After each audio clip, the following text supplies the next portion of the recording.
Well, the sanctuary city fight in full swing as one Massachusetts sheriff is now calling for the arrest of leaders in sanctuary cities. This after a Democratic representative in Massachusetts, Michelle Dubois, came under fire for a Facebook post warning illegal immigrants about rumored ICE raids yesterday, a post which she later altered and updated with a request for donations. Right now, it stands at 0. Bristol County Sheriff Thomas Hodgson calls her actions irresponsible, and he joins us from our nation's capital. Sheriff, good morning to you. Good morning, Steve. What's she doing?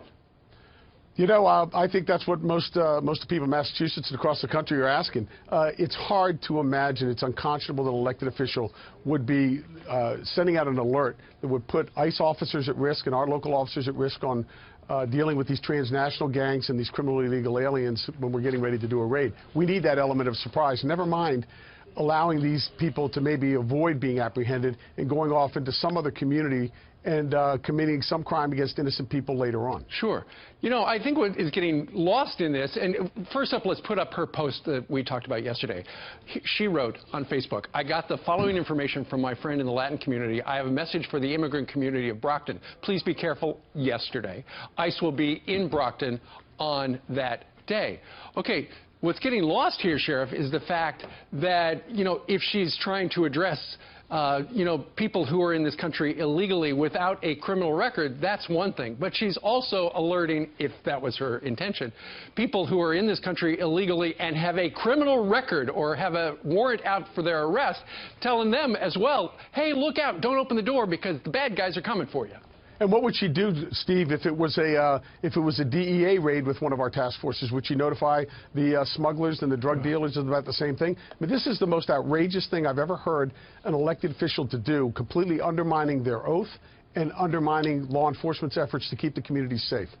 I understand you had a meeting yesterday, you got another one today. You say leaders of sanctuary cities should be arrested. Explain that idea.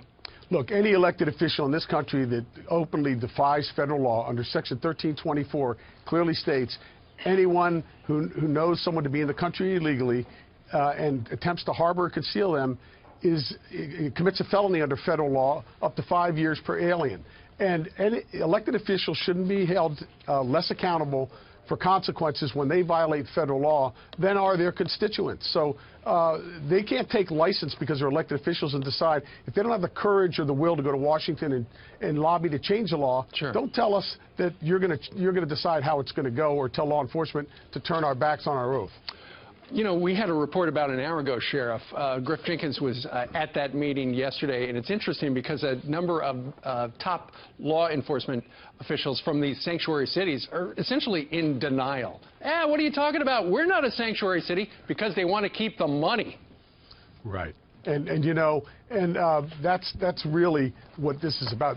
That's why they're there. They're more concerned about the money. But you know, look, we're not gonna back down on this issue. The president's absolutely right in insisting that sanctuary cities be penalized if they're not going to follow federal law. You can't just ignore it. Otherwise, what's going to happen is other communities will say, well, I guess, and the public will say, I guess they really aren't serious about it. Yeah. Speaking of the public, it would be interesting. Ainsley interviewed one of the Angel moms yesterday who said, you know, if you put this up for a vote in these sanctuary cities, most people in these sanctuary cities would probably vote on the side of law enforcement.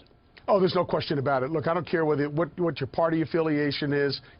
People want to be safe, and that's the fundamental responsibility of government. So there's no question about that. All right. Sheriff, we thank you very much. We know you got a busy agenda today down in D.C. Thanks, Steve. Thanks for having me. And thanks for your service.